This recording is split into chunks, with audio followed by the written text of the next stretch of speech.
Welcome to Classroom with AV. Hello all, welcome back.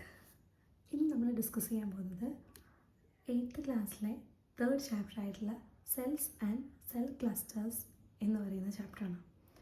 So ഈ ചാപ്റ്ററിൽ നമ്മൾ സെൽസിനെ കുറിച്ചിട്ടും സെൽ ക്ലസ്റ്റേഴ്സിനെ കുറിച്ചിട്ടും പ്ലാന്റ് ടിഷ്യൂ, ആനിമൽ ടിഷ്യൂ ഇവയെക്കുറിച്ചിട്ടാണ് നമ്മൾ കൂടുതലായിട്ടും ഡിസ്കസ് ചെയ്യുന്നത്.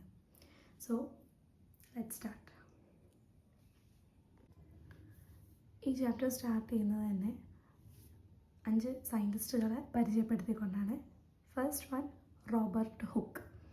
റോബർട്ട് ഹുക്ക് എന്ന് പറയുന്ന സയൻറ്റിസ്റ്റാണ് ആദ്യമായിട്ട് സെൽ എന്ന് പറയുന്ന ആ ഒരു പേര് കൊടുത്തതും സെല്ലിനെ ഡിസ്കവർ ചെയ്തത്. അദ്ദേഹം കോർക്കിനെ മൈക്രോസ്കോപ്പിലൂടെ നോക്കുന്ന സമയത്ത് കുറേ tiny hollow room like structure കണ്ടു. ലേറ്റർ അദ്ദേഹം അതിനെ സെൽസ് എന്ന് വിളിച്ചു. ദെൻ ആൻറ്റോൺ വാൻ ലീവൻഹോക്ക് എന്ന് പറയുന്ന സയൻറ്റിസ്റ്റ്, അദ്ദേഹം പോണ്ടിലെ കുളത്തിലെ വെള്ളം മൈക്രോസ്കോപ്പിലൂടെ നിരീക്ഷിച്ചിട്ട് അതിലുള്ള മൈക്രോ ഓർഗാനിസംസിനെ കണ്ടുപിടിച്ചു. മത്തിയാസ് ജേക്കബ് ഷ്ലീഡൻ, ഈ സയൻറ്റിസ്റ്റാണ് all plants are composed of cells എന്ന് കണ്ടുപിടിച്ചത്. എല്ലാ പ്ലാന്റ്സും സെൽസായിട്ട് ആണ് ഉണ്ടാക്കിയത്. At the same time Theodor Schwann എന്ന് പറയുന്ന സയൻറ്റിസ്റ്റ് എന്താണ് കണ്ടുപിടിച്ചത്? All animals are composed of cells. Okay. Then Rudolf Virchow എന്ന് പറഞ്ഞിട്ടുള്ള scientist introduce the concept that new cells are formed from pre existing cells. Pre existing സെൽസിൽ നിന്നാണ് പുതിയ cells ഉണ്ടാകുന്നത് എന്ന് റുഡോൾഫ് വിർഷോയും കണ്ടുപിടിച്ചു. ഈ സയൻറ്റിസ്റ്റുകളുടെ എല്ലാവരുടെയും കണ്ടുപിടുത്തങ്ങളുടെ ഫലമായിട്ടാണ് സെൽ തിയറി എന്ന് പറഞ്ഞിട്ടുള്ള ഒരു തിയറി വരുന്നത്, which is very important. Cell theory എന്താണ് പറയുന്നത്? All organisms are made up of one or more cells. Cell is the basic unit of life. New cells originate from pre existing cells. ഇതാണ് cell theory explain ചെയ്യുന്നത്. Human I, നമ്മുടെ കണ്ണിൻ്റെ, മനുഷ്യൻ്റെ കണ്ണിൻ്റെ resolution എന്ന് പറയുന്നത് 0.2 മില്ലിമീറ്ററാണ്. ഓക്കെ. റെസല്യൂഷൻ എന്ന് പറഞ്ഞാൽ എന്താണ്? നമുക്ക് കണ്ണുകൊണ്ട് കാണാൻ പറ്റുന്ന 2 പോയിൻറ്റ്സിനെ നമ്മൾ വെച്ചാൽ നമ്മൾ ആ കണ്ണുകൊണ്ട് കാണാൻ പറ്റുന്ന ഏറ്റവും ചെറിയ ദൂരം. ഓക്കെ. 0.2 മില്ലിമീറ്ററിൽ കുറവാണെങ്കിൽ നമുക്ക് ഡിസ്റ്റിങ്ക്റ്റ് ചെയ്തിട്ട് 2 പോയിൻറ്റ്സിനെ കാണാൻ പറ്റില്ല. സോ 2 പോയിൻറ്റ്സ് മനുഷ്യനേത്രങ്ങൾ കൊണ്ട് കാണാൻ പറ്റണമെങ്കിൽ 2 പോയിൻറ്റ്സ് തമ്മിലുള്ള ഡിസ്റ്റൻസ് എന്ന് പറയുന്നത് 0.2 മില്ലിമീറ്ററെങ്കിലും ഡിസ്റ്റൻസ് വേണം. അതാണ് നമ്മൾ ടെക്സ്റ്റ് ബുക്കിൽ പറയുന്നത്. ദെൻ നമ്മൾ ഡിസ്കസ് ചെയ്യുന്നത് മൈക്രോസ്കോപ്പാണ്. ഓക്കെ. നമ്മളെല്ലാവരും ലാബിലും കണ്ടിട്ടുള്ളൊരു സംഭവമാണ് മൈക്രോസ്കോപ്പ്. അപ്പോൾ ഈ മൈക്രോസ്കോപ്പിൻ്റെ ഡിഫറെൻറ്റ് ടൈപ്സ് നമുക്ക് ചാപ്റ്ററിൽ ഇൻട്രൊഡ്യൂസ് ചെയ്യുന്നുണ്ട്. First one, simple microscope. എന്താണ് simple microscope? Just like the name indicates, single lens is used. അപ്പോൾ ഒരു ലെൻസ് യൂസ് ചെയ്തിട്ടുള്ളതാണ് simple microscope. And magnify an object up to 10 times than original size. Original സൈസിനേക്കാളും 10 മടങ്ങ് വരെ അതിനെന്ത് ചെയ്യാൻ പറ്റും? മാഗ്നിഫൈ ചെയ്യാൻ പറ്റും, വലുതാക്കി കാണിക്കാൻ പറ്റും. എന്നാൽ കോമ്പൗണ്ട് മൈക്രോസ്കോപ്പ് നമ്മൾ നോർമലി നമ്മുടെ സ്കൂൾ ലാബുകളിലൊക്കെ കാണുന്നതാണ് കോമ്പൗണ്ട് മൈക്രോസ്കോപ്പ്. ഈ മൈക്രോസ്കോപ്പിൽ മോർ ദാൻ 1 ലെൻസ് യൂസ് ചെയ്തിട്ടുണ്ടാകും.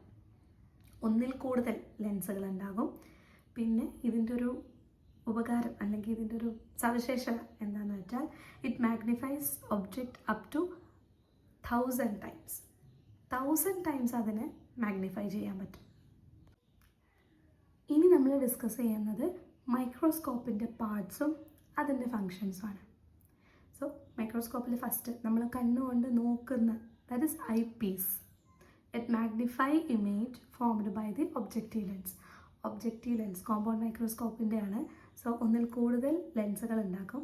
അപ്പോൾ ഒബ്ജക്റ്റീവ് ലെൻസിനെ ഇമേജിനെ മാഗ്നിഫൈ ചെയ്യുന്നതാണ് ഐ പീസ്. ഈ ഐ പീസിലൂടെയാണ് നമ്മൾ വസ്തുക്കളെ, സ്ലൈഡിനെ കാണുന്നത്.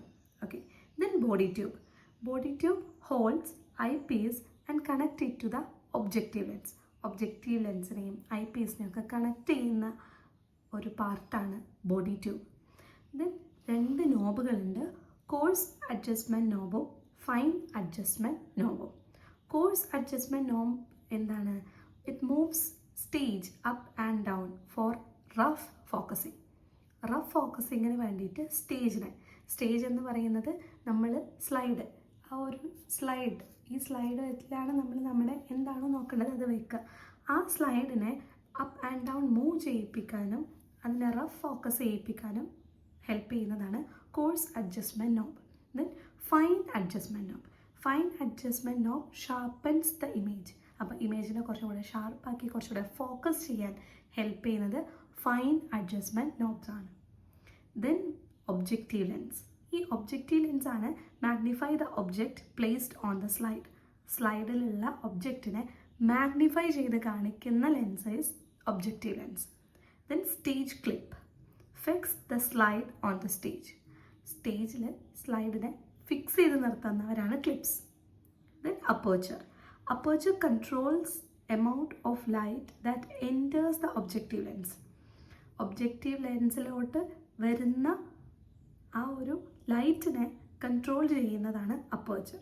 Then stage holds the slide. സ്ലൈഡിനെ ഹോൾഡ് ചെയ്ത് നിർത്തുന്ന ആളാണ് stage. Then condenser. Condenser focuses light from the സോഴ്സിൽ നിന്നും ലൈറ്റിനെ ആ ഒരു സ്ലൈഡിലോട്ട് ഫോക്കസ് ചെയ്യിപ്പിക്കുന്ന ആളാണ് condenser. Then mirror. Help to focus light on the object. ലൈറ്റിനെ ഒബ്ജക്റ്റിലോട്ട് ഫോക്കസ് ചെയ്യാൻ ഹെൽപ്പ് ചെയ്യുന്നതും മിററാണ്. Then base supports the microscope. ഇനി നെക്സ്റ്റ് ടോപ്പിക് മാഗ്നിഫിക്കേഷൻ പവറാണ്. ഒരു കോമ്പൗണ്ട് ലെൻസിൻ്റെ മാഗ്നിഫിക്കേഷൻ പവർ എന്ന് പറയുന്നത് it's ability of a lens to magnify object. Magnification power നമ്മൾ ലെൻസിൻ്റെ കേസിലാണ് പറയുക. ഒരു ലെൻസിന് എത്ര മടങ്ങ് ഒബ്ജക്റ്റിനെ മാഗ്നിഫൈ ചെയ്യാൻ പറ്റും, ദറ്റ് എബിലിറ്റി, അതാണ് മാഗ്നിഫിക്കേഷൻ പവർ. അപ്പോൾ ഒരു കോമ്പൗണ്ട് മൈക്രോസ്കോപ്പിൽ നമ്മൾ പറഞ്ഞു ഒന്നിൽ കൂടുതൽ ലെൻസുകൾ ഉണ്ടാകും, ഐ പീസ് ആയിട്ടും ഒബ്ജക്റ്റീവ് ലെൻസൊക്കെ ആയിട്ട്. സോ ഒരു കോമ്പൗണ്ട് മൈക്രോസ്കോപ്പിൻ്റെ മാഗ്നിഫിക്കേഷൻ പവർ നമുക്ക് എങ്ങനെ കാണാം? Magnification power of an eyepiece into magnification power of objective lens. Objective ലെൻസിൻ്റെയും മാഗ്നിഫിക്കേഷൻ ഐ പീസിൻ്റെയും മാഗ്നിഫിക്കേഷൻ പവറിൻ്റെ പ്രോഡക്റ്റാണ് എന്ത്? Total magnification power of that compound microscope. Then മൂന്നാമത്തെ microscope is electron microscope. Simple മൈക്രോസ്കോപ്പിൽ നിന്നും കോമ്പൗണ്ട് മൈക്രോസ്കോപ്പിൽ നിന്നും വളരെ വ്യത്യസ്തമായിട്ട് വർക്ക് ചെയ്യുന്ന ഒരു മൈക്രോസ്കോപ്പാണ് electron microscope. It magnify object more than million times. അപ്പോൾ 10 ലക്ഷത്തിൽ കൂടുതൽ മടങ്ങ് വലുതാക്കി കാണിക്കാനുള്ള കപ്പാസിറ്റി ആർക്കുണ്ട്? Electron മൈക്രോസ്കോപ്പിനുണ്ട്. It helps to observe cells, viruses and molecular structures in detail. Cells, viruses and molecular structures, which means വളരെ ചെറിയ സെൽ എന്നൊക്കെ പറഞ്ഞാൽ വളരെ ചെറിയ നമ്മൾ നോർമൽ മൈക്രോസ്കോപ്പിലൊന്നും കാണാൻ പറ്റാത്തതാണ്. അപ്പോൾ അതിനെല്ലാം ഡീറ്റെയിൽ ആയിട്ട് കാണാൻ സഹായിക്കുന്ന ആളാണ് ഇലക്ട്രോൺ മൈക്രോസ്കോപ്പ്. ഇവിടുത്തെ ഒരു പ്രത്യേകത എന്താണെന്ന് വെച്ചാൽ ഇലക്ട്രോൺ ബീം ആണ് യൂസ് ചെയ്യുന്നത്. ഇലക്ട്രോൺ മൈക്രോസ്കോപ്പിൽ ഇലക്ട്രോൺ ബീം ആണ് യൂസ് ചെയ്യുന്നത്, not a normal visible light. Electron microscopes 2 type ഉണ്ട്. First one SEM electron microscope. SEM means scanning electron microscope. TEM transmission electron microscope. Okay, just നിങ്ങൾക്ക് അറിയാൻ വേണ്ടിയിട്ട് മാത്രമാണ്, നമുക്കിതിനെ കുറിച്ചിട്ട് പഠിക്കാനൊന്നുമില്ല. ദെൻ ഇലക്ട്രോ മാഗ്നറ്റിക് ലെൻസസ് ആണ് യൂസ് ചെയ്യുന്നത്. ഓക്കെ, അപ്പോൾ നമുക്ക് കോമ്പൗണ്ട് മൈക്രോസ്കോപ്പിൻ്റെയും ഇലക്ട്രോൺ മൈക്രോസ്കോപ്പിൻ്റെയും ഒരു ഡിഫറൻസിയേഷനായിട്ടാണ് ഈ ടേബിൾ കൊടുത്തിട്ടുള്ളത്. സോ കോമ്പൗണ്ട് മൈക്രോസ്കോപ്പിൽ നമ്മൾ ഉപയോഗിക്കുന്ന ലൈറ്റ് എന്ന് പറയുന്നത് വിസിബിൾ ലൈറ്റാണ്. ഇലക്ട്രോൺ മൈക്രോസ്കോപ്പിൽ ഇലക്ട്രോൺ ബീം ആണ് യൂസ് ചെയ്യുന്നത്. Then magnification power more than 1000 times ആണ് കോമ്പൗണ്ട് മൈക്രോസ്കോപ്പിന്. അറ്റ് ദ ടൈം ഇലക്ട്രോൺ മൈക്രോസ്കോപ്പിൻ്റെത് മില്യൺ ടൈംസ് ഓർ മോർ ആയിരിക്കും. ഓക്കെ, ദെൻ ലെൻസസ്, ഗ്ലാസ് കൊണ്ടുള്ള ലെൻസസ് ആണ് കോമ്പൗണ്ട് മൈക്രോസ്കോപ്പിൽ. At the same time electromagnetic lenses ആണ് നമ്മൾ ഇലക്ട്രോൺ മൈക്രോസ്കോപ്പിൽ യൂസ് ചെയ്യുന്നത്.